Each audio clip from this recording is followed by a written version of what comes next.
Hey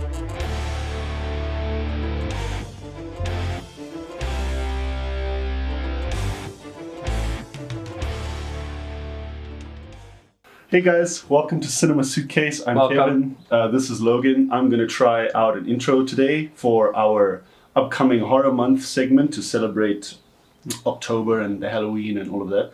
We have a whole bunch of horror movies planned for October. Exactly. So, you'll see them as they come. But I'm trying something new, and part of formatting, I will be the one guiding us through the story this time, which is quite exciting. Yeah, because Anaconda was Kevin's movie. Kevin really wanted to do it. Yeah, actually, that's you brought up a valid point. Sorry to cut you off. No problem. What I was just going to say was that we decided that when it's my movie, I'll lead the episode, but if it's your movie, then you should lead the episode. Yeah, actually, that's a good point. Yeah, so I chose Anaconda because I think it's a well-known horror sort of flick. It's a classic monster in the house. It isn't very deep movie. Anaconda's pretty well known in pop culture. It is. It's like up there with Jaws and stuff. Like when you say Anaconda, everybody knows what Anaconda is. Depending on whether they like it or not, they know what it is. Yeah, they know what it is. So I thought it would be a nice sort of introductory episode into our horror segment of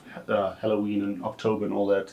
So, because the thing is, it's not up there with the greats. It ain't no Friday the 13th, but it's still an interesting enough episode that I thought we should do it. Yeah. And I mean, you've got a whole bunch of other movies lined up that I won't mention for spoilers, but I look forward to it. So, do you want to give us some statistics, or would you like to elaborate? Yeah, we can give you guys a little bit of statistics here. Well, to start off, Anaconda came out in 1997 and was obviously a big role for J-Lo, both J-Lo and Ice Cube. That actually... Sorry, let's do this first. Yeah. It was directed by Louise Losa. Again, I might be probably butchering that name, but we'll go with it. Written by Hans Bauer, Jim Cash, and Jack Epps Jr. The original music, which is actually really good in this movie, the music's very good, was done by Randy Endelman. And then cinematography was by Bill Butler. Pretty Butler. Yeah, Butler isn't like like a butler. Yeah, I was thinking Buckley. No, Butler. And then film editing by Michael R. Miller. Nice. So yeah, quite a cast. Yeah, quite a cast. I didn't actually. Oh, it did have an opening scene with credits, didn't it? When Danny Trejo. I'm not sure how you say his surname. You know, that actor. Yeah, Machete. Yeah, there we go. I just call him Machete.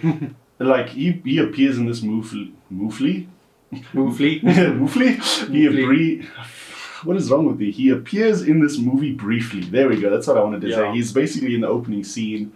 He doesn't even have a character name. Doesn't he have any dialogue except for screaming? Yeah. Oh, I think he starts on the radio. Yeah. It's not a radio, but he's talking. He's basically a poacher, and he gets wrecked. And then that's similar with a lot of older movies. What I was talking about in our I can't say the episode now because it's unreleased, but basically the opening scene hooks you, and suddenly you're a bit more invested. Yeah, those horror and creature movie flicks, they almost always start with someone getting wrecked. With some random character being hunted by the creature and then being killed, and then that's pretty much how almost all these movies start. Pretty much, yeah. I mean, you could name so many movies that start like that. But nonetheless, that is how it starts. And the basic premise is we have a young sort of creative. I'm not sure if he necessarily wanted to only do documentary making. What is her name? Laurie. No, Terry. Terry, I knew I was going to say. Terry played by J-Lo. There we go, Terry played by J-Lo. That's what I wanted to say earlier is that her first premiere movie role? I think that was feature film. I'm pretty sure, yeah. I'm pretty sure that was like her first big role or whatever that she got in movies. I think so. Well, she killed it, but nonetheless, she's a upcoming filmmaker like us, I guess. Just like and us, yeah. She's heading to the Amazon to make a documentary on a sort of secretive tribe of people known as the Shirishama. The Shirishama, yes. There we go. And so that's why her and Ice Cube, as well as a few other characters, they are her crew. The only difference is they have a did they hire that boat? Yes, they did. They hired that They boat. did hire that boat, yes. I wasn't here really for that opening scene. That's why I asked you. Because I walked in late. Anyway. How do we say? Well, I guess there isn't really all that much depth. The characters, as they start off, they don't really have any tension among them. They have that Westridge character who is their low-budget David Attenborough. Yeah, he's basically the narrator for them. Yeah, he's basically the host of this documentary they're making. They have Ice Cube, who is the cameraman, and Danny. His character's name is Danny. He's Danny, yes, and then they have Gary, who is on sound, and that's pretty much the crew. And then they have the doctor who's like researching this tribe. And the other girl who's the production manager. Pretty much, yeah. She and Gary have a thing together. Yes. A young blooming relationship. So that's it. There's no tension or any sort of struggles or issues. They set off essentially very quickly in the film. Yeah, it's a pretty quick start to the movie. There's not too much backstory. There's like a beginning scene with Dr. Stephen and J-Lo's character Terry, which sort of like introduces them and like why they're on this expedition. But that's about it. And then they're pretty much on the boat and then they set off. They set off. Yeah, they don't have any anything like excessive happening. I wanted to say that they basically set off, and once they're on the river, they touch on the Shirishama as a culture and their sort of like beliefs, indigenous tribe, yeah. Exactly, and they also show the characters how they interact with each other while they're not busy working, on the boat. Yeah. Like it's sort of like, for example, Westridge plays golf atrociously. I don't think he hit that net once. Yeah, he plays golf. Well, he keeps hitting all of his balls into the river. And Ice Cube, or Danny, he likes to play with his knife, like wood carving, and they just generally vibe out, I guess, when they're not recording. Yeah, because I think they're on their way deeper into the Amazon, where these tribes are set up, where they stay. So obviously the journey itself isn't as thrilling as the rest of it might be. Yeah. So anyway, they encounter like Amazonian tropical rain. All right, and what happened was they meet this character who's he's essentially the bad guy. He is the bad guy. I don't know why I even wanted to ask. Yeah, he's played by John Voight. I think that's how you pronounce his surname. I think so. Voight. Yeah. His surname is a bit weird to pronounce, but yeah, John Voight, who plays Paul Cerrone, and the red flags immediately just go off from the beginning. He's so creepy in this film. He's even wearing a red T-shirt. That should give you the ultimate red flag. Yeah, the ultimate red flag. I'll come back to that now in a sec. I just wanted to say his boat. I don't know. I think he maybe. I think his boat was actually caught in the mangroves and all of that plant life in the river. I don't think he staged that, because he could have easily just taken his own boat. Yeah, and also like the thing is, he wouldn't stage that, because the thing is, you wouldn't know if another boat would come. Exactly. So it was pure luck that for him that our main crew arrived. Yeah. So they offered to help him out. He jumped aboard. He threw his bag, and he's pretty much like a dictator. I mean, apart from that initial meeting where he jumps to their boat, he seems alright then. But not long after that, you can see. Yeah, pretty quickly becomes. You see that he's not right. He's not well, dude. He's clever, and I will circle back to his character later. But I wanted to say that. What was my point? I was trying to continue. Fuck. Oh yeah, what I wanted to say was he's he's a poacher, basically. He is a poacher. Yeah. I know he tries to disguise it, like, I hunt them for collectors, and this sort of rubbish. Hunt them for collectors, and he says like, so poaching. He's like, poaching is illegal. Yeah, he says poaching is illegal. He's like, does anyone want to? Like, he instantly changes subject. Yeah. But I don't know why they took so long to see he was kind of sus. Yeah, that's what I was saying. Red flags were going off like certain thing. And then at one point, Ice Cube's character Danny, he even says like, I don't know about this dude, man. I don't know about him. Oh, the reason or once he's aboard, they offered to give him a lift to the next village. Or actually, they didn't. They actually said we can't turn around. Yeah, because we're headed up north or whatever. And then he says that no, you could drop me off by the nearby village. I know then they'll help me get my boat back. Exactly. So they continue along down the river, further away from any form of civilization, and trying to think. It's difficult to go play by play. Basically, they kind of keep him around, at least for a little while, because he has a good understanding of the culture that they're actually looking for. Yeah, because he reveals that he knows he's actually seen the Shisha Shama, and he actually, I hope I pronounced that right. But he actually Shiri Shama. The Shiri Shama, yeah. But he has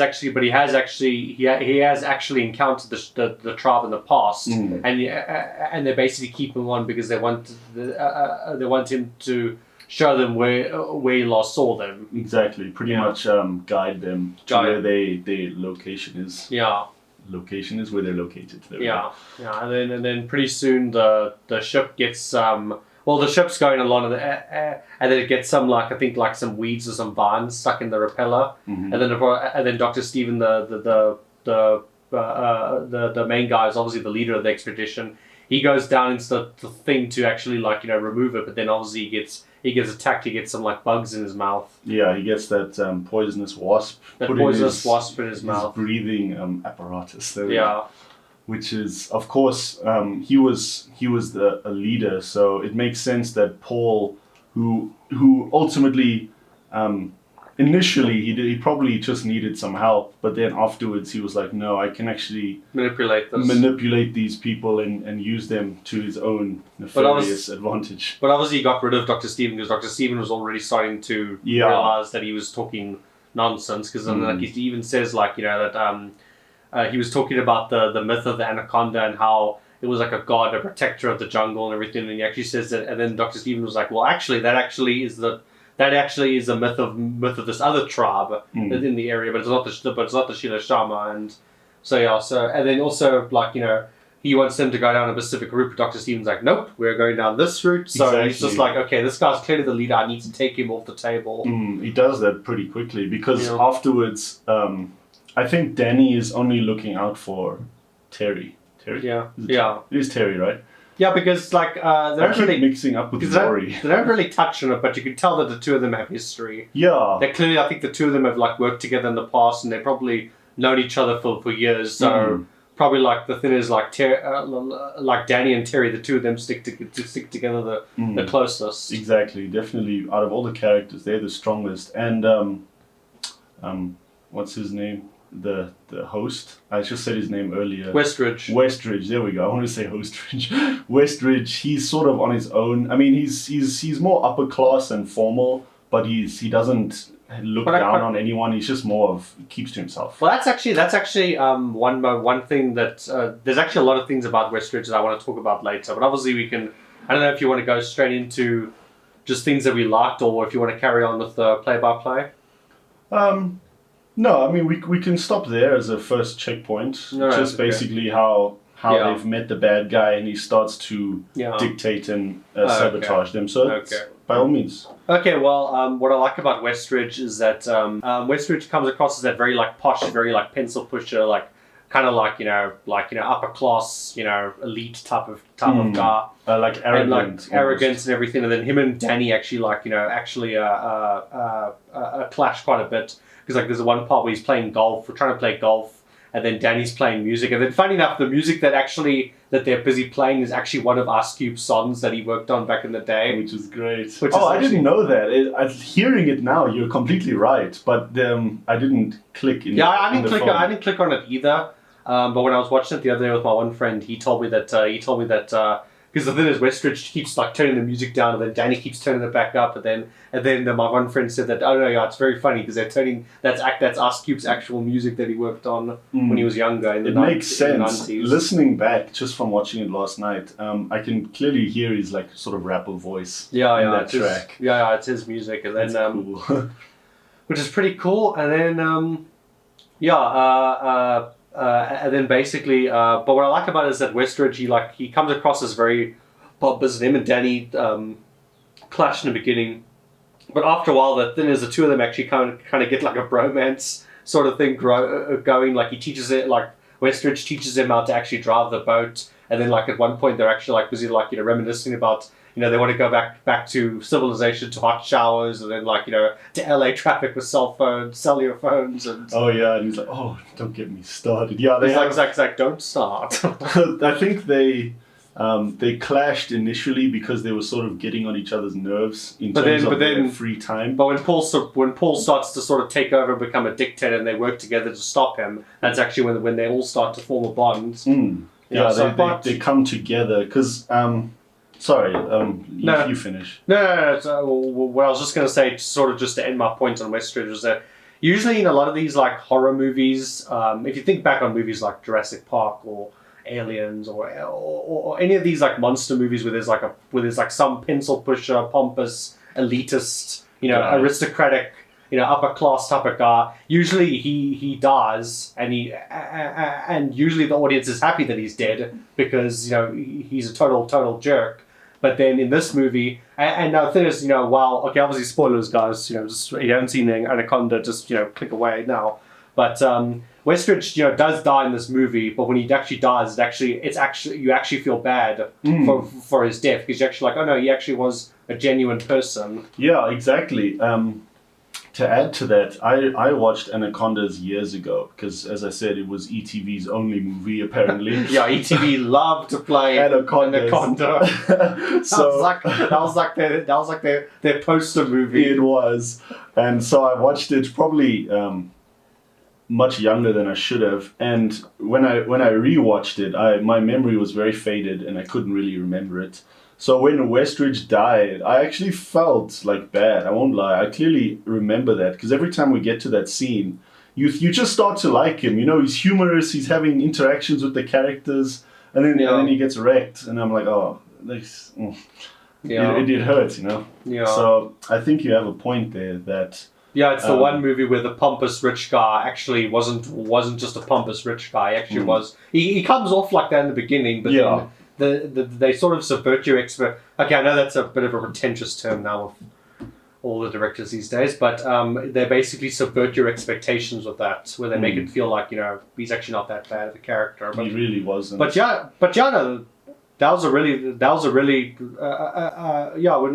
when you said you wanted to do a Anaconda episode, I was thinking about it. I was like, yeah, that's definitely a point I'd like to bring up. But yeah, fair enough. I'll let it go. That's pretty good. Oh yeah, that's something actually we forgot about our history with this movie. But okay, well, you sort of talked about your history, so I can just briefly touch on mine. I think I watched this movie, I think, at the beginning of this year for the very first time because the movie was on Netflix and we obviously watched it on Netflix. You know what? You gave me hell for watching RoboCop this year, and now you're like, oh, I've only seen Anacondas this year. I'm holding that against you, mate. Yeah. It's now 1-for-1 now. Mm-hmm. But yeah, so I only watched Anaconda like earlier this year because it was on Netflix and I wanted to watch it. I always heard about Anaconda. I obviously knew what the movie was because, even if you haven't seen Anaconda, almost everybody knows what Anaconda is because it's a very famous movie and everything like that. But yeah, no, I actually quite enjoyed it the first time I watched it. It's an enjoyable monster. It's an enjoyable monster creature movie. It is. It's definitely apart from the really big monster in the house movies like Jaws and Jurassic Park and Alien. It's definitely the next tier in terms of quality. I thought it was a very good film for what it is. Yeah, and let me say, this movie does not deserve a 4.8 on IMDb. No. Not at all. And even... I'm surprised people hate... I don't know why people hate this movie so much. I mean, it's not Schindler's List or it's not, Citizen Kane in terms of film and like writing and everything, but it's a decent monster movie. And I mean, I can assure you it's better than any of the sequels. I haven't seen Anaconda 2 because you told me the second one's pretty good. But the second one is. But all those like direct-to-DVD monster in the house bad CGI movies, like last night after we were watching, we watched Anaconda together because obviously for this episode afterwards we watched, because it was on Netflix as well, we watched Lake Placid versus Anaconda. And that was a very interesting movie. Like we actually been thinking about doing commentaries because when we were watching it, like, because the usual stick between us is I'm the cynical one and he's the more calm, chilled one. But the whole time we were watching, I was just sitting there watching it perfectly fine, be like, oh yeah, this is entertaining or whatever. But he was just like ripping the movie to shreds with his commentary, saying like, oh my gosh. Yeah, you were killing yourself laughing. No, dude, that movie really upset me. Like, I understand money could have been especially tight. I'm not sure what their budget was. But my goodness, I would have been... I would have made a pseudonym if I directed that. Yo! Yeah, we definitely need to come up with decide to do commentaries down the line, and I think that's our first commentary we need to do. Yeah, we need to go back to Lake Placid versus Anaconda.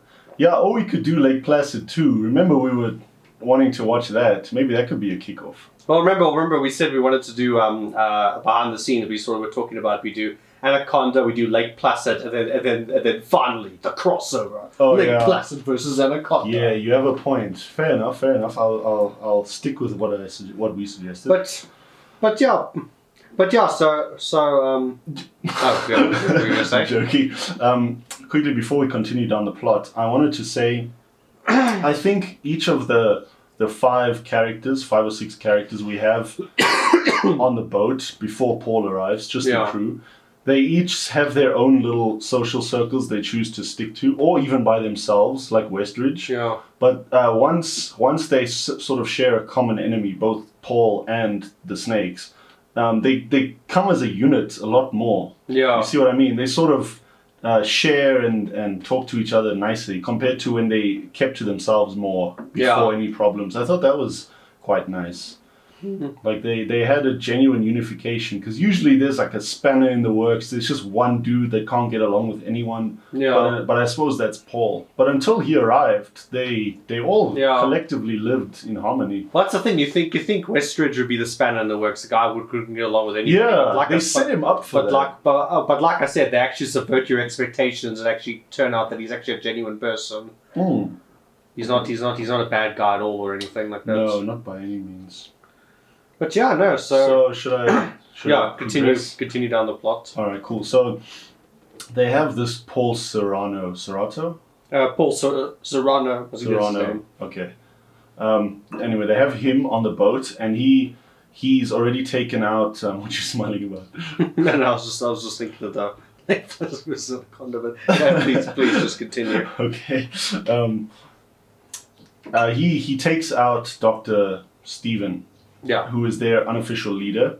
He is actually the official leader. He's the expedition leader. Yeah, but he's not dead. He's just incapacitated. He's incapacitated and he's bedridden for most of the movie. Yeah, after that sabotage with his breathing equipment. So he's in his bed.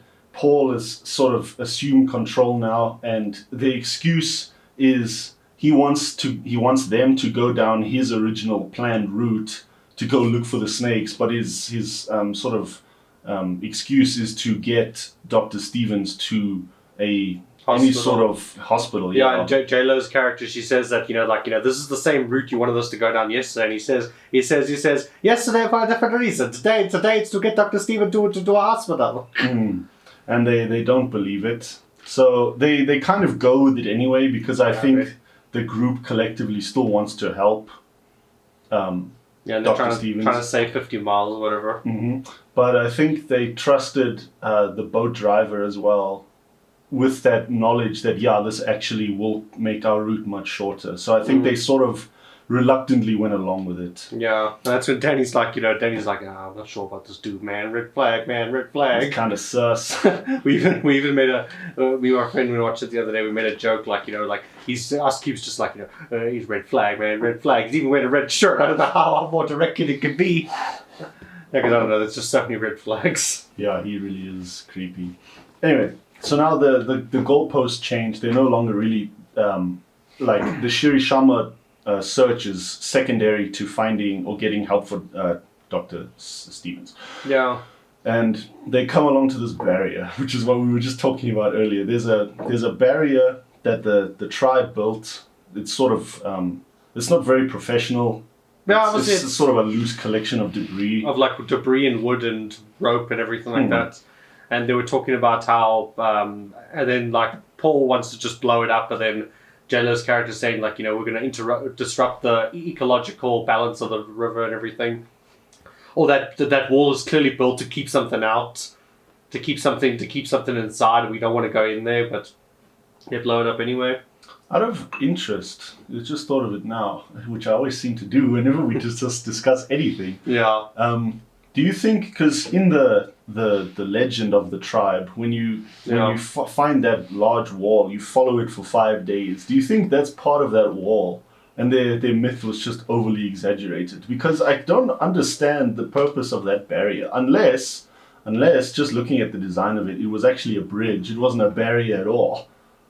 Could be. And in terms, because they use like little canoes, otherwise they're on foot. So I think it was maybe a bridge for the tribe, because if it was meant to keep something out, it did a horrible job. Because a snake could easily go up and around or over that, Yeah. So I really didn't understand what it was for.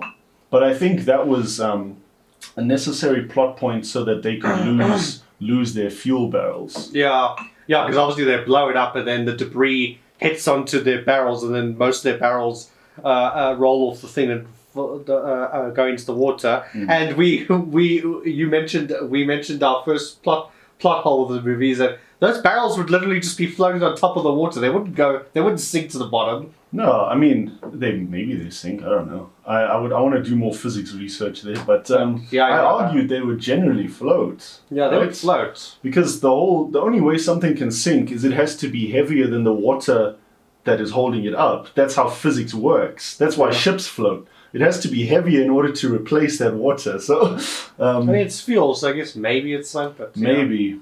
I don't know. I think it's. They don't show the thing sinking. They just show them being knocked into the water. Exactly. So if they were right there, you could just or just take like a stick, hook it and just put it back in. But anyway, the plot has to go on. So they needed they needed the fuel reserves to vanish apart from one barrel out of the. So they've only got one barrel for like about 100 miles left.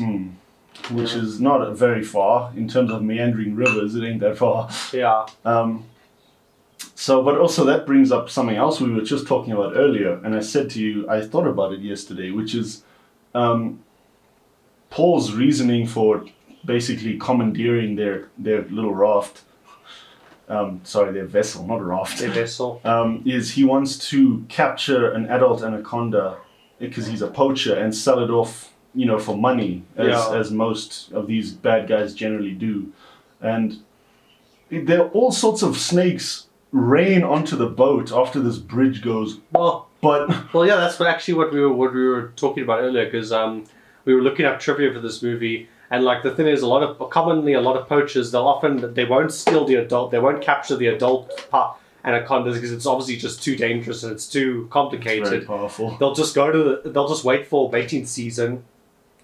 And then just capture a bunch of the snake's offspring because anacondas they mature to adults pretty quickly. Like it only takes them a few years to get to an adulthood. So literally just could have grabbed a bunch of those baby snakes, put them in a thing, and then just sold those off.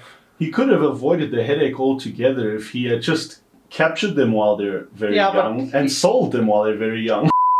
Where we were before it died was we were just saying how movies don't like, or real life is boring. Everything has to be overly exaggerated. Yeah, movies have to exaggerate it in order to get a proper Hollywood plot going. Because even when we looked up the trivia for it, the animatronic snakes, because obviously there's two anacondas, not just one anaconda in this movie. When the anacondas we do see, which are animatronics, are about 40 feet long, so they're like gigantic snakes. And the thing is, anacondas only go up to like 15, 17 feet long. Like anacondas, I mean, obviously they're big. I mean, that is a big size, but they don't grow to like 40 feet long. They're not that big. Yeah. So obviously they had to make the thing more thing. And then also like with the snakes, for example, anacondas, for example, they actually are more nocturnal animals in real life, and they mostly hunt at night, and they hunt like animals like deer and stuff, but they rarely ever actually hunt humans. humans, but obviously in the movie they've got to that's going to be very inconvenient for the filmmakers. So they got to make it that the anaconda's like this giant monster and it just eats people, and it's during the day and at night. Yeah, that's why. And it could take out a panther. I think in real life, if a real anaconda had a chance at like a child, it would go for it. Yeah, it would probably go for like a child or an infant, but not like a fully adult human. No. But what I wanted to say is that's why I cannot watch anything nature related with my dad, because he's a huge nature boy. You know, if you look at something, he'll give you the facts, he'll tell you where it lives, the sound it makes, mating season, all of that, and he does that for so many animals. It's hard to sit down and watch anything with him because he'd be like, oh, yeah, in real life they wouldn't actually do that. And they're not indigenous to that area. I'm like, would you shut up? So you've decided you would not watch Anaconda with him? I can't watch Anacondas with my dad. I can't watch Jaws. Anything to do with an animal, he would be like, yeah, in real life they wouldn't actually do that. And I'm like, even my mom was like, just enjoy the movie, you idiot. Yeah, he was like, shut up, I'm enjoying it. But obviously. So they obviously blow through the barrier, and then they get rid of the little baby snakes, and then and then they pretty much figure out that, I think that's around the time when they figure out that he's just interested in snakes. He's not interested in getting Dr. Stevens back to a hospital or whatever. Not worried about him at all. I think at that point, or during the next sequence of events, when they go to that abandoned structure, it's like a mill or like a factory or something. Yeah, I think that was actually the spot where Machete was earlier in the movie. Yeah, in the opening scene, when he got wrecked. Yes. Yeah. It's the same place, and then the thing is, that's basically where Ateo, I think his name is Ateo. I think so. The captain for the ship. He's basically the last like authoritative figure that Paul needs to take care of.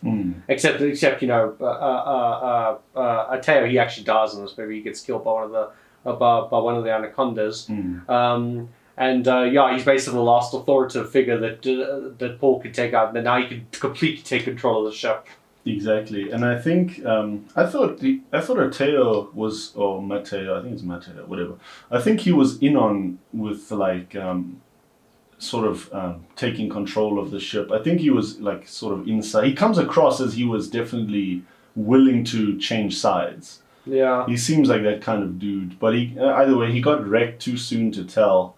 And the reason they stopped at that abandoned, wrecked structure was in the hopes of finding some fuel. Yeah, in the hopes of, they wanted to find fuel, but Paul, he was meanwhile looking for stuff, because I think that guy, wasn't that guy like he's supposed to be like his partner or something? Yeah, exactly. And he was trying to find like, he was trying to basically pick up supplies or something like that. And then I think that's when they found the news article and they found out that, that he's just a poacher and everything like that.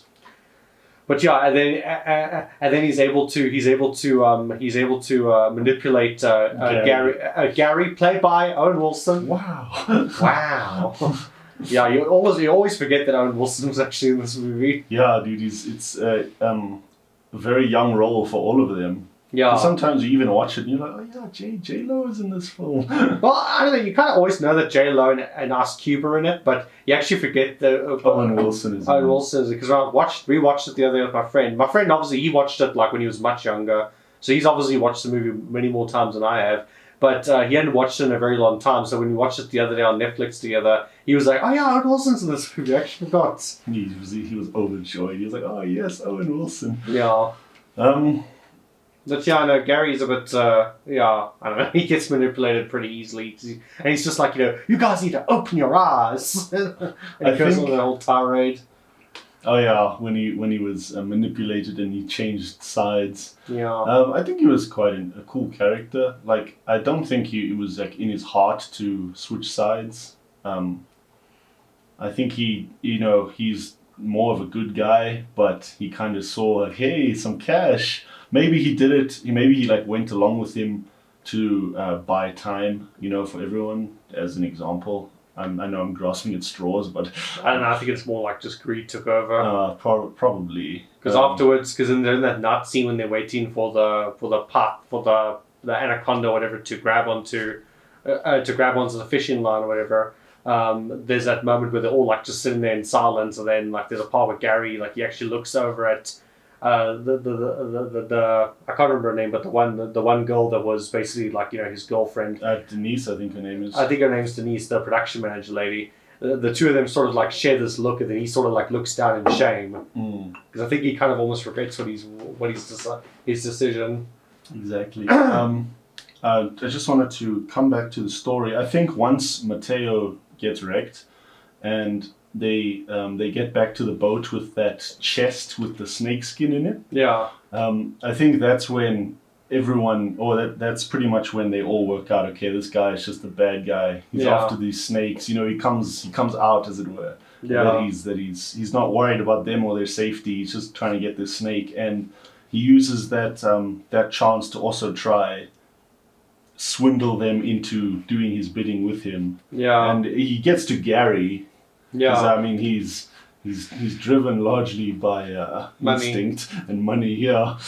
So it makes sense that he was the weak link, as it were. Because Ice Cube and J-Lo, if they're in the same room, they'll defend each other and be like, no, this is morally bull. Yeah. And I think Denise is just too like scared of everything to actually be a good teammate. Yeah, no, she's just a bit like she's just in the background.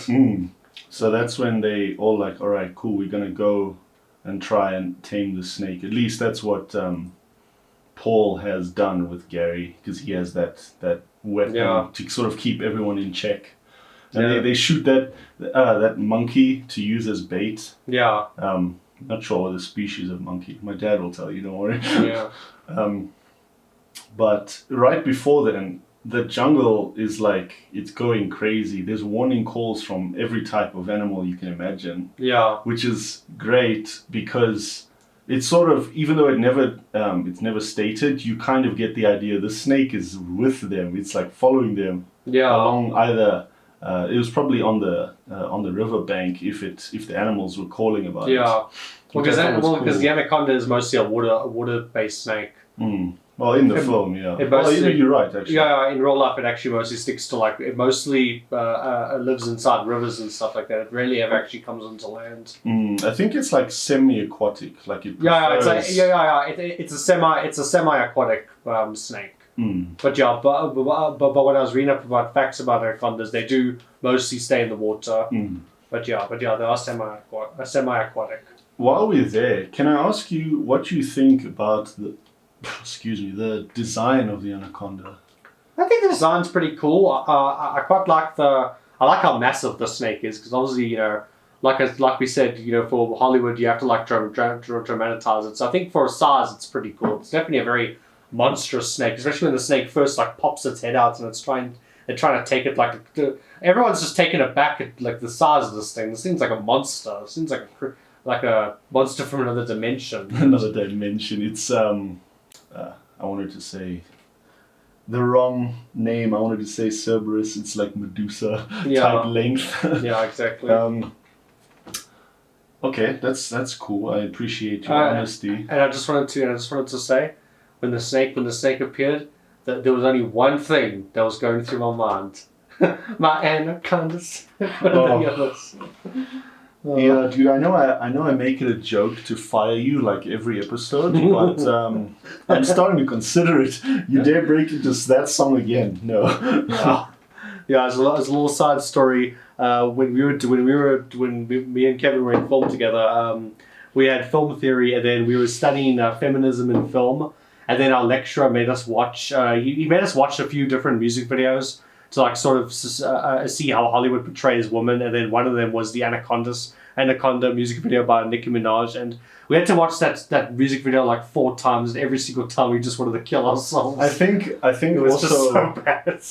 Also during the feminist phase, it was semiotics and symbolism. So we also had to break that video down in that. We had to watch it 4 or 5 times. It's just oh my gosh, terrible. Yeah, no, I still get Vietnam flashbacks to that movie. That's the problem.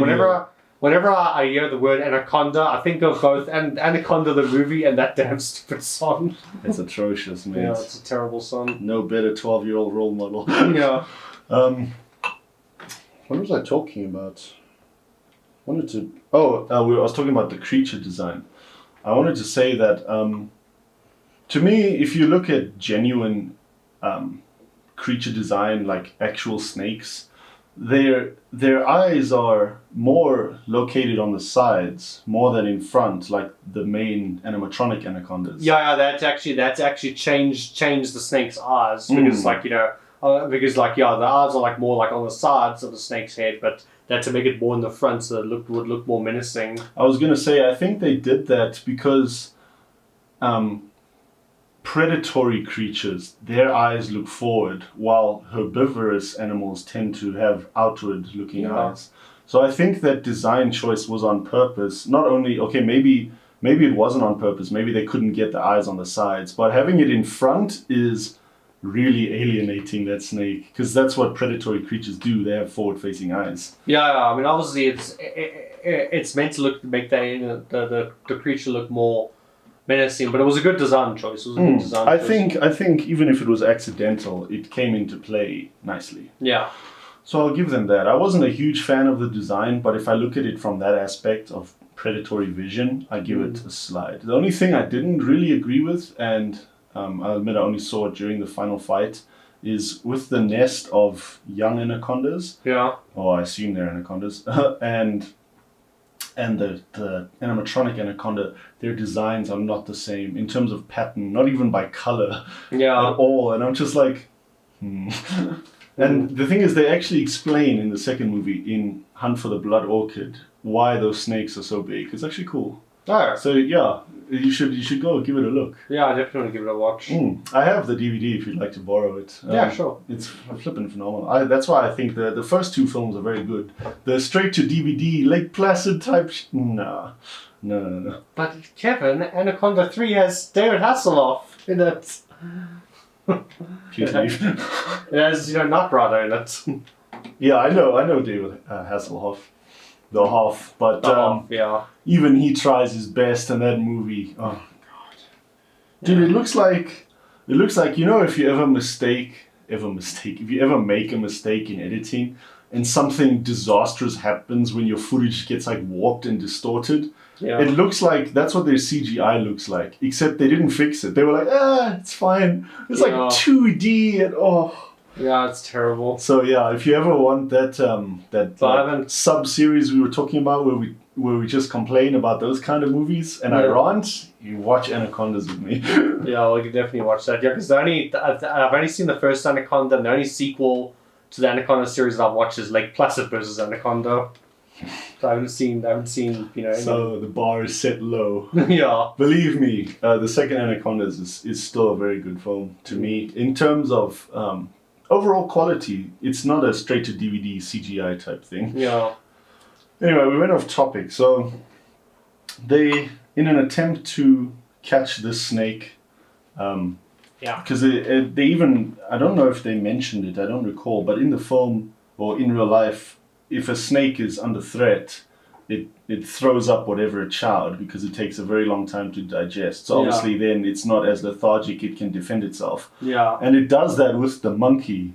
It throws up that monkey and then instead it eats Gary. It does the same thing with Paul later. It does. Final battle. Yeah, it also throws him up. Ugh. Yeah, very gross. Anyway, that's pretty much when he dies in the plot because he switched sides. He was no longer a good guy. Playing into the theory I talked about in another upcoming episode of how greed gets you killed, and if you repent, you survive. Yeah. And he didn't repent at all. He didn't atone. Yeah. Oh, we should bring T on for atonement. No. Oh, that'd be a fun episode. Anyway, so he gets wrecked. There's a brief moment of silence in terms of plot where the characters get to interact with each other. They're still on the hunt for a snake, and that's when Westridge, is it Westridge? Yeah, Westridge. I always know it's something. He gives Danny that driving lesson of the boat. Well, I think the driving lesson comes after they've already tied up and knocked down and tied up Paul, because obviously Paul was in charge, and then there's even that moment where he tells Westridge to take his bags up, and Westridge refuses, and then he smacks Westridge around, and then they do that trick where J-Lo goes into obviously kiss him and like sort of like manipulate him, but then he sort of finds out, and then there's that bit where Westridge hits him with the golf club through the window, and he's like, "Arsehole in one." Yeah, that dialogue makes me laugh, dude. I remember I had to pause the movie the first time I heard that. I was finished. I was rolling on the floor. Yeah. Anyway, so you're right. I did mix and match orders. That was after he was tied up. Denise is still alive at this point. Yeah, Denise is still alive because remember he gets tied up, and then they've taken over control. Then their ship gets stuck, so they've all got to. So Jayla, Westridge, and Ice Cube have to get off the ship to go tie up to a tree because they're trying to like get the boat loose again. And then she's left on board. Denise is left on board with Paul. Then she obviously goes in to kill him because she wants revenge over Gary's death. Driven by revenge. Yeah. Basically, that's the next part in the film. Yeah. That's the next sequence. Why do you think J-Lo had to go with Ice Cube? Because in the scene when they go and rescue Dr. Stevens when he's underwater and he surfaces with the scuba gear, Ice Cube jumps in no problem along with Gary. Danny and Gary go together, and J-Lo stays on the boat, which is fine. But why does she have to go with to tie the winch when Ice Cube was clearly capable of going by himself? Well, because they have less manpower now. Man. I know. They don't have Gary's dead. Steven is incapacitated. Paul is tied up. So I know from a plot point perspective, I understand. And they also need a reason to get. They need a reason to get everyone off the boat so that Denise can, try and get revenge, screw up, and then Paul can also escape. Yeah, that's what I'm saying. That was pretty much why she went with, was so that could happen in the plot. But from a realistic standpoint, she could have just stayed there, and like looked over them from the boat, say with that rifle. Yeah, it probably would have been better just to send Denise off to go do. Yeah. Well, I mean, she was a little bit unhinged. She was kind of a loon, so maybe not. Or she wasn't a loon, but discount Daphne from Scooby-Doo. Discount Daphne. Walmart Daphne. Walmart Daphne. Yeah, she was like very jumpy and paranoid, especially with Gary being wrecked of all people. Yeah. But she just comes across as very scared. She can't handle herself well when she's scared. She panics. Yeah. So I don't think she would have been a great fit to go, hey, swim, She wouldn't have come back. She would have been killed by a grapevine or something. Yeah. But Paul basically escaped. Well, he basically gets loose while they're also busy dealing with the Anaconda. Then Westridge unfortunately is killed by the Anaconda. There's that one cool bit though where they're on that waterfall, and then Westridge jumps because he wants to get down to the water, but then the Anaconda like takes its tail and it curls up and it catches him. It's very good. And also interesting trivia that we actually looked up for this episode was that obviously the Anaconda obviously is an animatronic where you see like its head moving around and everything. It's an animatronic. But obviously when it's calling up and like catching people and like that's obviously CGI. It was $100,000 per second of CGI. That's how much that CGI costs. Well, when we did do a little bit of research earlier, we worked out that their budget was $45 million. Yeah, which is a lot for a creature movie. It is. Like, I'm glad that they had flexibility, but. Well, yeah, thankfully, because the problem is that after that we got direct-to-DVD monster movies, but now, thankfully, more recently with movies like Shallows and Crawl, we're finally starting to get monster movies again that are actually have like not like a massive budget, but like a decent budget. It's not like direct-to-DVD, Lake Placid versus Anaconda budgets. Please, don't bring that up. Yeah. Crawl is a good film. Yeah. Crawl and Shallows are very good films. And Bait. Yeah, I told you about Bait. They're definitely on the list to do down the line. We'll have to get to them down the line. But so Ice Cube and J-Lo get back on the boat. Oh, sorry. No, I'm being harsh. Sorry. I just wanted to say before we continue that scene where Westridge is behind the waterfall, that reminds me so much of Lost World, Jurassic Park 2. Yeah, I remember. I know the bit that you're referring to when they're in the waterfall. Behind the waterfall. Oh yeah, where the T-Rex grabs the guy, then pulls him out, and then you see like the rain of blood come down the waterfall. Mm-hmm. Yeah, that is a very awesome scene. Yeah, no, it like reminisces so much. And the thing is, I think they came out in the same year. Yeah. So like they couldn't have possibly copied each other, I don't think. But it was just a cool coincidence. Cool coincidence, yeah. Which is great. I'm glad. But anyway, yes, they managed to free the boat.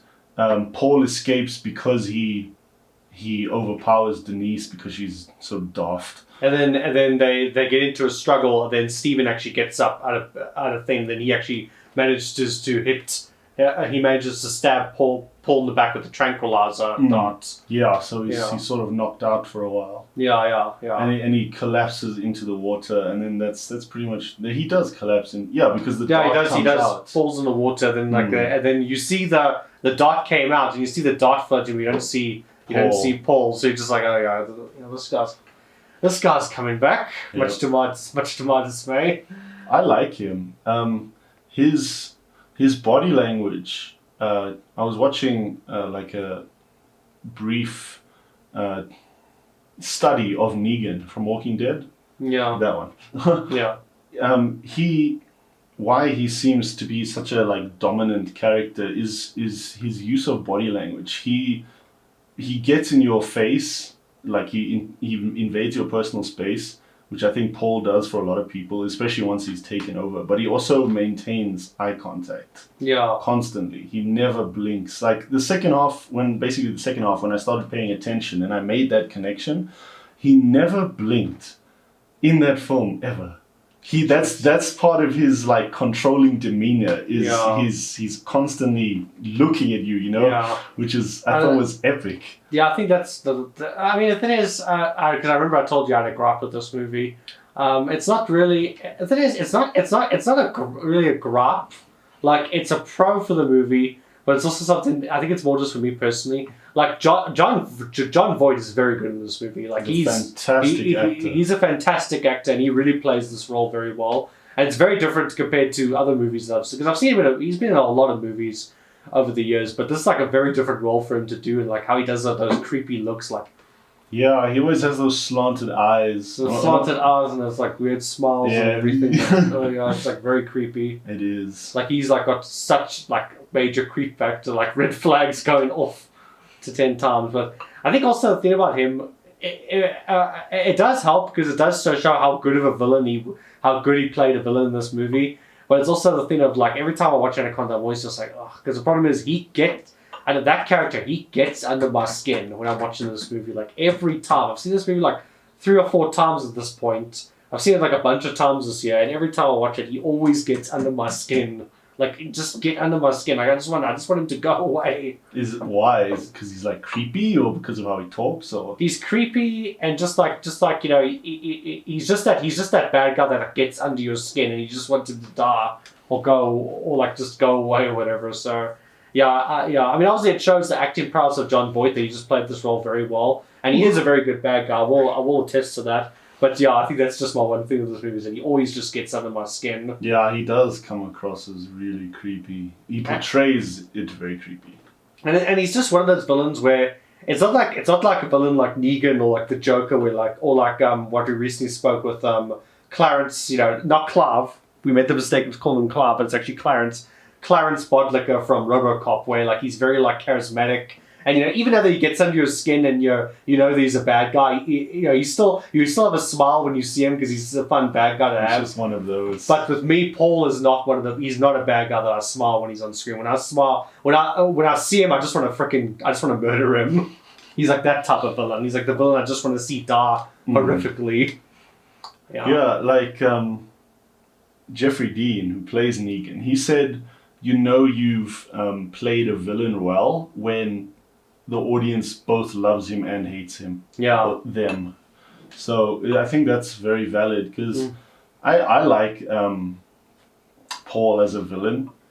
I don't mind him. He's very distinctive. Yeah, I like him as a villain. I'm just saying, like, as a character, he just gets under my skin whenever I watch the movie. I can understand. Yeah, and he's not a villain that I like. He's a villain I like. I don't know. I don't really know how to put it into words, but basically, I think he's a great actor, and I think he played this role very well. And the acting on display is very, very good and everything. He's definitely a very good movie villain. What I'm just saying is that, like, he's not like a villain like Clarence or like Heath Ledger's Joker, where like I smile whenever he's on screen, and I don't want him to leave the screen. Whenever he leaves screen, I'm just kind of like, okay, when are we going to get to the next scene with him? With him, I'm just like, get off the screen, get off. Because like I said, red flags go off Constantly. the whole time. Yeah, I understand. so yeah, I don't know. He's a villain that gets under my skin, but like in a bad way, not like in a good way. Like he really gets under my skin. I get you. He's kind of like Quivers from District 9. District 9, except just way more intense. Yeah. Okay.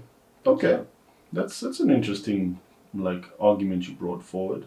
I like him. Like I don't have a huge problem with him at all. But it's good to hear your take on the character. Where do they progress to? I think after they escape that cove and the boat is released. Yeah, then they find they stop by another like house or laboratorial cabin on the sea, on the river or whatever, and they want to go there to go look for fuel. Then obviously that's when they run into the second Anaconda. It's like it's that big factory thing you're talking about, the final fight. Yeah, the big factory, because we also went and looked up the trivia that one of them's like more like a warrior Anaconda, and the other one's a queen, and obviously the second one they come across is actually the queen, and obviously the bigger Anaconda, and that's the real one they fight. And that's what I spoke to you earlier about. Is I think that they try to reinforce the idea that is the queen, because they find that nest of young anacondas that aren't really a threat at that size, but nonetheless it's brought attention to. Yeah. So I think that is the queen they fight at the end, and Paul hasn't given up his agenda to capture one of these snakes. He even uses Danny and what's her name? Terry. He knocks them out and then puts monkey blood on them, pours monkey blood on them or whatever, and then to get the snake to come out. And then I don't know. He's not very professional though when he's trying to capture the snake. No, he really is one of those. He's one of those bad guys. Yeah, I don't know. That's why I was so disappointed for me. Like he talks up this big game that like he's this really good poacher and everything, and then when it actually comes down to it, I'm actually like, you suck at your job. He's been a poacher for like 30 years. Like he catches the neck down, and then like he's got the little like crossbow thing. He's like jumping around like you're good like this. And it's like, shoot the damn thing, dude. And then when he tries to run away, when he tries to go up the ladder, I'm like, dude, that's not a good idea. No, I'm not sure. I'm not sure the best approach to outrun that snake, but he's properly atrocious. Like you could argue it's because he's in his 80s. He's very old. He looks very old in that role. So, but still, he's just very unprofessional. He's trying to capture the snake. What makes me laugh is when Danny grabs the net pulley. Like he pulls up the net and it to sort of slow down. Pulls so the snake can catch up to him. He's like jumps. He's like trying to get it off. Like it just looks so ridiculous, dude. Looking back at it now, it's very funny if you can't take it seriously. Right. Shall we finish the story? After completely roasting Paul. What happened right before the camera died is I basically just said, I don't know how J-Lo can outrun that snake, no problem. And he can't. Like, the snake is just like, I'll hold back for her. Yeah, it's just kind of like, I mean, you could put it down to that she's a lot younger, but at the same time, he's like an experienced poacher. He should know how to tackle a snake. I told you, dude, experience counts as gummy bears and sourworms. That's all he f***ing caught. He didn't. He's the poacher equivalent of the guy who shoots with the lead cap on. Yeah, he is. Yeah, he's that type of guy to hold the shotgun backwards. Yeah, I don't know. So I don't want to ruin him as a villain. Like, I mean, he's a good villain up until that point. It's just that there's whenever, because I've watched this movie like a few times now. Whenever I watch that final fight scene, it always like disappoints me. But I'm always just like, you spent this entire movie talking up a big game and you're all intimidated and everything, but as soon as it comes to actually catching a snake like you want to, you're very unprofessional. Yeah, And it says, and that, everybody, is why in real life poachers don't hunt actual adult snakes. They just grab the offspring because it's easier. It's easier, no, but he wants to go ham. Oh, big man, and then he gets wrecked. And also that net it would not hold that snake for very long. Okay, granted, he did have a tranquilizer. The idea wasn't to hold it for very long. But what happens after that? He's got no boat. He's got no capturing cage. He's got no equipment to how's he gonna get the? I don't know. Maybe it's like Ark. Maybe if you feed it enough berries, you can tame it, and then he just rides. Oh, he's just gonna grab it and put it in his inventory. Oh yeah, of course. It's like a video game logic. Yeah, he's gonna be over encumbered, but he'll be able to. You'll just walk slowly be able to get back. You'll just walk very slowly back to civilization. We'll actually have to Fallout 4 scrap the building menu. You'll just scrap the snake for biological pieces to craft. Because he wants to craft that new armor, a new skin for his ship or something. Look, this is funny. Jeez, yeah. So anyway, the snake ends up eating him after Ice Cube gets him caught in that net. Yeah. And you'd think that would be it, but he's kind of alive still. I mean, he's pretty much he's finished.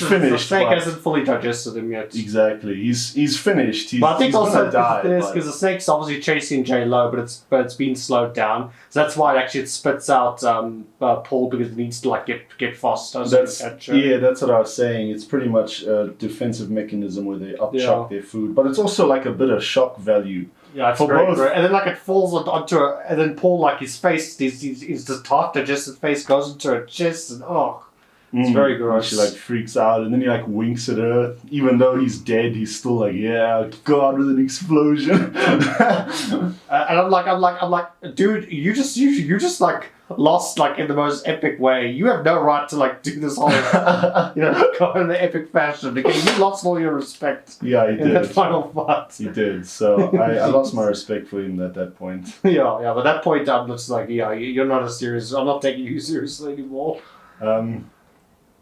So it's up to Letty. Yeah. This name. What's her name? It's Terry.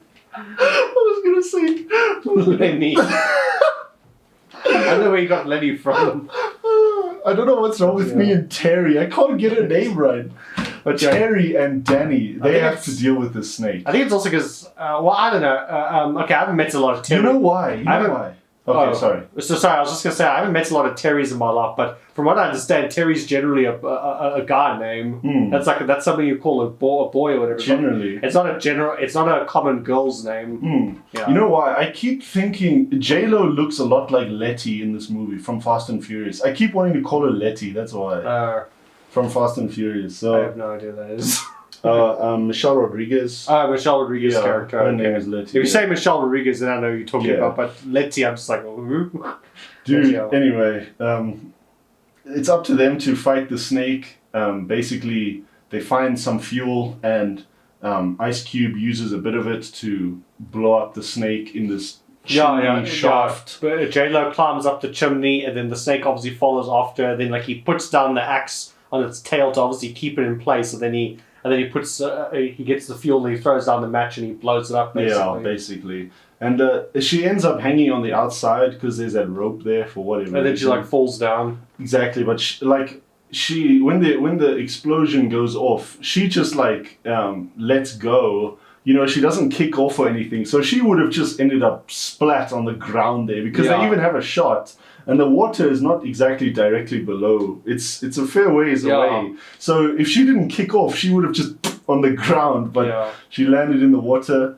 And of course, the snake is still alive. And of course, none of the debris hits her. Yeah, none of the debris. The snake, even though it's in the water, it doesn't go under to extinguish itself. It just stays on fire. Well, it does. Well, it does eventually do. Eventually, yeah, but instinctively you would go. The snake doesn't blow up into chunks because you think it would just blow up into pieces, but instead the snake's still whole and everything. It's just on fire basically. And then they have to have 5 minutes of the snake screaming because it's on fire. And then eventually goes down in water. Then you think it's done. And then as there was going across that that deck or whatever, the snake's head pops out, and then you gotta stab it with an axe one last time to finally kill it. Get rid of it. It almost reminds me of it, like the axe comes out.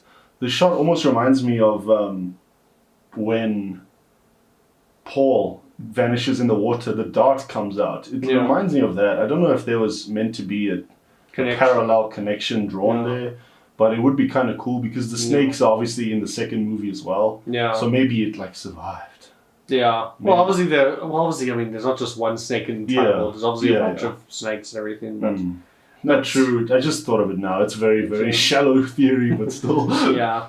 But yeah, no, pretty cool. Then and they escape. And then they escape. Dr. Stevens fine, and then they do actually find the Shirishama. Yeah, the Shirishama at the end. At first you thought that that Shirishama thing, that's not going to happen. They were probably on their way to Spa or Clicks or something, and they just happened to come across this boat with 3 survivors. What happened with you guys? Yeah.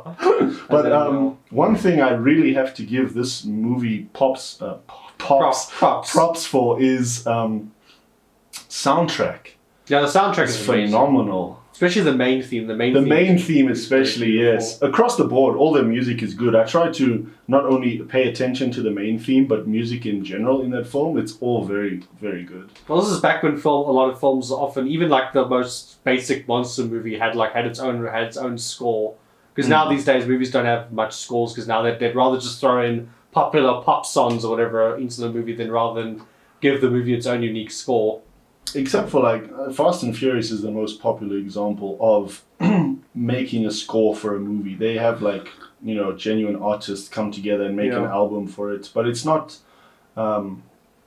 It's nothing. It's not like Hans Zimmer composer. It's not composed. It's not like a post track. It's more just they get a bunch of artists together to make an album for the movie. Pretty much, yeah. Because I know they did that with Suicide Squad as well, which we talked about. Yeah, I remember we wanted to talk about that episode, or that Suicide Squad episode. Remember, I argued that half of that movie's budget went to hiring the soundtrack guys. Well, when they were doing the reshoots for Suicide Squad, that's basically what they wanted to do. They said that no, the movie's too dark. We need to put in pop songs, and then they quickly threw together an album.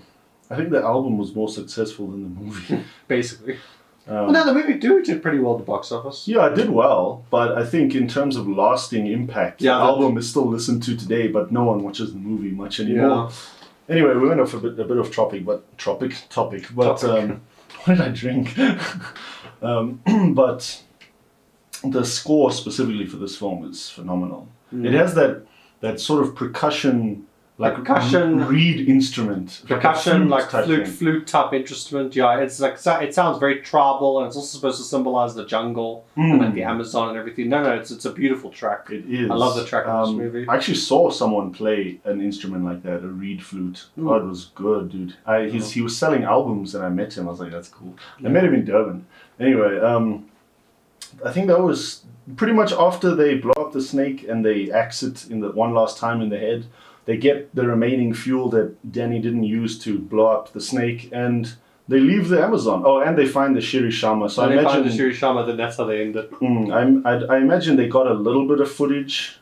Maybe they took a day to maybe interview some of that tribe. If they speak English. My headcanon is that they were able to put together their documentary at the end. You can hope so. That's my headcanon. Or maybe they at least set up a date for a documentary. Okay, we're kind of wrecked now. We're going to go home, quickly get supplies, and come back. Yeah.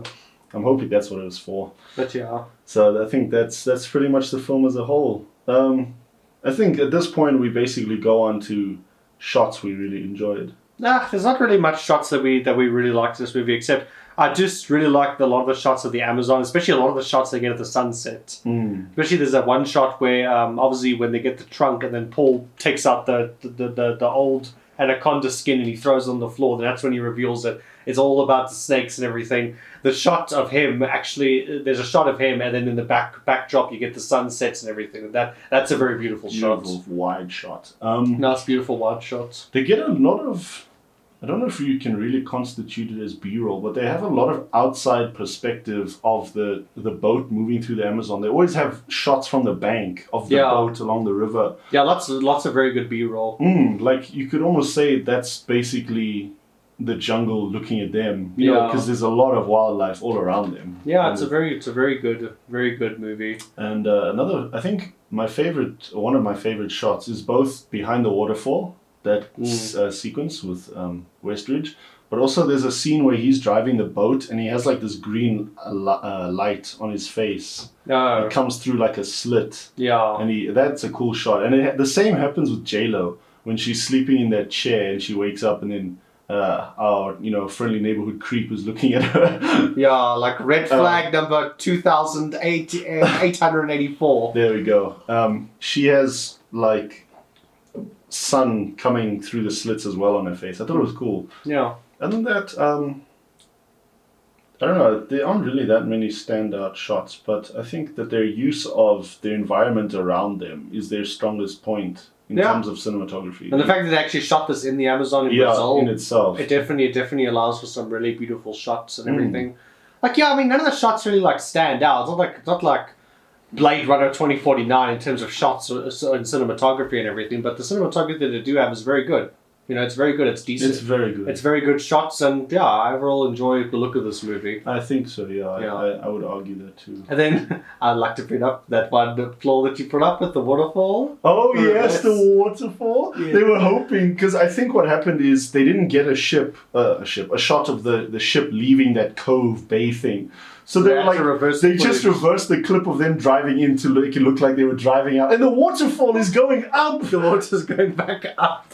And I'm like, there's some guy somewhere out there. He was like, no, they won't notice it. I know. We'll be fine. Well, up until you actually mentioned it, I honestly didn't notice it. I forgot that it was there until I watched it with you last night. I knew it was there, but seeing it again reminded me, oh yeah, this thing exists. And I just exploded into laughter. Like, oh yeah, they're back with waterfall. Yeah. Also, gripe, before I forget. Westridge, when he's talking to Danny about driving the ship, the boat, sorry, he says it's 4 hard turns to lock it either direction. And then the very next shot, Ice Cube does 6 full rotations, and he's still turning when they cut away. I was like, movie, did you not see what you just set yourself up for? I know it's very minor, you wouldn't notice it, but... Yeah, but remember, as filmmakers ourselves, we always make those mistakes. Where you make those mistakes, those simple mistakes on set, you don't notice it, and then only afterwards, when you're busy editing on your computer, do you actually, like, rip out your hair, just go... Yeah, it's true, of course. You get frustrating. That's definitely one, that's the most frustrating part as a filmmaker, is when you make those simple mistakes, and then only afterwards, once you've already done your shoot and your actors are gone, you don't have that location anymore, only then do you actually notice all the mistakes, and you gotta try and fix it up in post. No, I totally get you. I make those mistakes as well. I don't claim to not to, but I just noticed it last night, and I was like, I have to bring that up. Like, Other than that, I don't have anything else to say. Other than I know it's kind of it's not a shallow, but it's one of those monster movies. It's nothing extraordinary. It's just a fun, guilty pleasure. Yeah, it's a fun monster movie. I enjoy watching it, and and it's definitely not a freaking 4.8 on IMDb. Like, I don't know what the hell's. I don't know why people hate this movie so much. Like, why? I don't know. Like, wow, okay, if you want to bash all the sequels like Lake Placid versus Anaconda or whatever, I understand, but like Anaconda, the first Anaconda is good. Yeah, it's not bad, no. It's a passion project. You could see they had heart when they made it. And John Voight's performance as a villain in this movie, I'd argue is Oscar worthy. Like, it's that good. Like, apart from his stuntman at the end there. Yes, apart from his little embarrassing end finale. It was pretty good. Yeah, even I think across the board, Owen Wilson, the actress that plays Denise, Ice Cube, J-Lo, they all feel genuine as a cast. It doesn't feel like my mom told me to be. They all feel like they want to be there. Yeah, and that's a good shoot. They have a great synergy. I wouldn't say their synergy is as good as Attack the Block's youngsters, but they're still believable. Yeah. But anyway, thanks for... Wait, what about ratings, Randall? Ratings, yeah, sorry. I was jumping too soon. I know. We're going to the pub, and he's fantasizing about beer. I'm fantasizing about beer and everything like that. Oof, yeah. So, your rating, my good man. My rating? My rating, I'd give it a 7 out of 10. Really? Yeah, 7 out of 10. It's an enjoyable movie, and 7's a good score in my book. And yeah, no, 7 out of 10, pretty good. Again, it's definitely not a 4.8 on IMDb. Like, I don't know. I strongly agree. I don't know what people's problems are with this movie, honestly. Like, I mean, people just seem to hate this movie, and like, I'm just like, this movie's enjoyable. It's not bad. Maybe Anacondas is like the horror or monster movie equivalent of like Nickelback. Everyone hates them, but they're still actually alright. Yeah. Maybe, I don't know. I don't know. Maybe they went to watch Nicki Minaj's music video. They came back and they were like, "What's this about? Where are the Amazons wearing skimpy clothing?" Where's Nicki Minaj?" Maybe, they mix the universes. Yeah. So I think as a rating for me, I wanted to say 7 as well. They have some obvious flaws and questionable plot points, but I still think it's really an enjoyable film. Mm. It's not like it's not a Lake Placid versus Anaconda. No. It's many tiers above that. Yeah. So I agree with you with a 7. I wanted to give it a 6, but I was like, no, you can see they really tried. So yeah. I'm staying with 7 like you do. Yeah. So that would be my rating, my good dude. Cool. And thanks for watching, guys. Our first episode for October Halloween. We've got some newer movies coming out in October, because obviously we've got Venom, Let There Be Carnage, which, hint, there will be an episode, something related to that. And there's also Dune that I want us to go watch and do a video on. So some of these episodes might start in September, then sort of bleed sort of into October instead of it just being all in October. But anyway, we've got 4 great horror movies. This is the first one, and thanks for watching, guys. Please like, share, and subscribe. If you have any feedback, please let us know in the comments. And also, if you're listening to our audio version on one of our podcast platforms like Spotify, please do leave us a review and leave us any feedback. We always are trying to improve the show and everything. And that's why I just jumped like that. Case in point of we're trying to improve the show is we actually got a better quality mic right now. We're literally going to go and buy a small tripod for it now, so we can have even better audio quality. Yeah. So you guys will see you guys will slowly start to see more and more upgrades as the show goes on, as the episodes go on. Exactly. But anyway, thanks, guys.